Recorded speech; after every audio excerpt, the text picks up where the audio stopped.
Tupac Shakur was not before his time, but one of a kind of his time and era. He was a movie star, and for him to be doing street stuff gave him like sort of a Marlon Brando edge. The outlaw who was living life in some romantic Ernest Hemingway world where you lived out your art. He had that almost uncontrollable, defiant attitude. I got a big mouth, can't help it. I talk from my heart, I'm real, you know what I'm saying? Whatever comes, comes. But my controversy probably. And it's not my fault. I'm trying to find my way in the world, you know, I'm trying to be somebody instead of just make money off everybody. Tupac's gift was the ability to take somebody else's pain and story and translate it.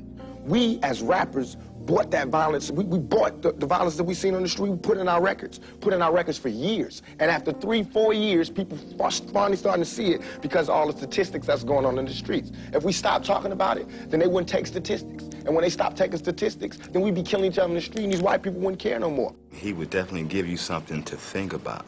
I know some of y'all white folks and some of y'all black folks don't appreciate what we're talking about, but this is the only way we got to make money. And if you don't let me make my money on the streets, I guarantee you I will make my money on the streets.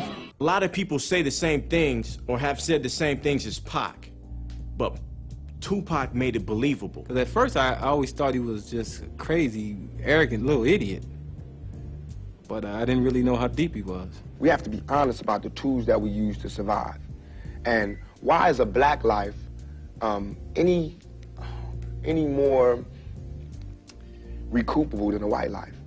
You know what I'm saying? We know that they don't put the same security in the ghetto that they do in the whites in the white neighborhoods. What I saw in Tupac was someone who had a desire to be successful, and he only had 2 or 3 avenues. One was rapping, one was acting, and the other was going into the movement that his family came out of. His mother was a Black Panther. All of the anger, frustration, and everything that she was dealing with and what was going on with her at that time in her life was feeding right into him. When Tupac was a kid, for punishment, she would make him read the New York Times cover to cover. And at the end of the day, he would be quizzed on everything he read out of the paper. Tupac, well aware of what his mother had gone through, brought that into the 90s because nothing had changed in the 60s to the 90s as far as he saw with his race of people. I don't know how to be responsible for what every black male did. I don't know. Yes, I am gonna say that I'm a thug. That's because I came from the gutter and I'm still here.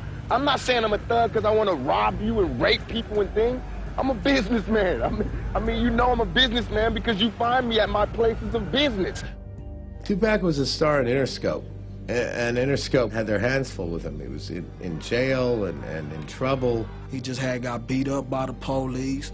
He had a lawsuit going to them that he won, and he was getting just harassed for anything. I mean, you know, they just start throwing him on the news as the bad guy rap when he really wasn't that person. I appreciate the present you've given me for giving me a fair trial and a fair shot at justice. I thank you from the bottom of my heart for just destroying everything I worked for the past 22 years, and a happy new year to you too. Tupac was in the news every day. I mean, you can't buy that kind of publicity. It's unfortunate the kinds of media coverage that they got, but it added to sales. People that know Pac had like 15 cases in different states in America. We would go do a show, Pac would go straight to court as soon as we get off the airplane. I'll block my way and don't hit my lawyer. Great artists are almost always out of step with what's going on in society because they see the world differently and they act differently. The last situation he got into, Interscope kind of like left him for dead. They wasn't really fucking with Pac like that. Shakur and another man were accused of sexually assaulting and sodomizing a 21-year-old woman in their hotel room last year. It's not a crime for me to be with any girl I want to be with. It's a crime for that girl to turn that into a rape charge. It was her who sodomized me. It wasn't me who went down in the dance club and ate her out. It was her in the dance club who had oral sex with me. She should be charged, not me. Last night, just after midnight, at 723 7th Avenue, that's between 48th and 49th Street, our rap star, Tupac Shakur, and 3 members of his group were robbed and shot. The word on the streets is that it was a warning to Tupac. Who was it coming from? In a bizarre twist of events, rap singer Tupac Shakur checked himself out of Bellevue Hospital late Wednesday night after the 23-year-old was shot 5 times early that same morning inside the lobby of a Times Square recording studio. Shakur had appeared in court today but had little to say about being shot. Mr. Shakur, how are you this morning? After 3 days of deliberations, the jury has finally decided the fate of rapper Tupac Shakur. Guilty on 3 counts of sexual abuse, he now faces 1.5 to 4.5 years in prison. The main impetus for the incarceration of Mr. Shakur was from City Hall. Mr. Giuliani himself. Being 23, being black, and last name being Shakur in America, he never had a chance. Tupac was in jail, and he wanted out of jail, and he wanted out of jail badly. No one, including Interscope, was putting up any bail money to get him out. And his bill was set at $1.4 million. A lot of people on the East Coast, a lot of people in New York City dissed him hard, man. They dissed him on the radio. No one went to go visit him except for a few people. And he wanted to be #1 again. So where else do you go but to where the other #1 people are? Death Row Records had been trying to get Tupac for some time. If you got Suge Knight dangling in front of you, you know, freedom, money, power, respect, can get you out of jail. Obviously you're gonna go for it. You got a scared young man, first time behind bars. He's supposed to be back there for 4 years. Pac promised him in return, you get me out of here, I'll put Death Row on the map. My first CD will sell 6 million copies.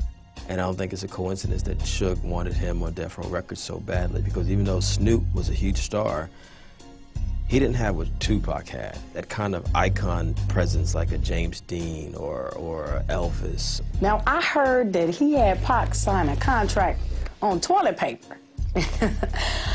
I don't know how true it is, but I know when Pac came back, he was ready. Tupac got out in September of '95. He went to Death Row Records this day he got off the plane, and they laid down their first track for All Eyes on Me in 15 minutes. This album is more celebratory of life, upbeat, energetic, fun, I think. But it's also harsher in terms of the language because I've been in jail for 11.5 months. Tupac brought the feeling of I was nothing, now I'm something, and I want everybody else to be something too. If I could do it, you can do it. He stirred up the whole group there. He got them all going and all working. He made sure that every artist at Death Row had some part of this double CD. It was his way of saying, look, I'm part of the family, and I want you on my album, which he did not have to do. Like, I remember doing a session with him, you know, and it seemed like he was just running around having fun, just partying, you know, having a good time. But the man was done. We thought that he didn't even write them. We thought he came with his lyrics already, but no, he wrote them that day. And that's just how sharp he was, man. You had people around the studio saying, man, we gotta get like Pac. Pac just go in there, kick him in, kick him out, kick him in, kick him out. And that's all they talk about. And that's exactly what they're doing. He made the level of competition, which is a good thing. He brought that level up. Any of the artists will tell you that what Tupac put into them was this business of the work ethic, where you can do more if you just work at it. When Tupac came, it's like Suge wasn't worried about nobody else, not Snoop, nobody at the time. Nobody. He didn't care nothing about any of the other artists at that time. He says all he needs is Tupac. He says Tupac is such a genius. And this guy is a workaholic. He didn't want no girls. He didn't want nothing. All he wanted was to go to the studio and go to work. He wanted to take his experiences and share it with the world.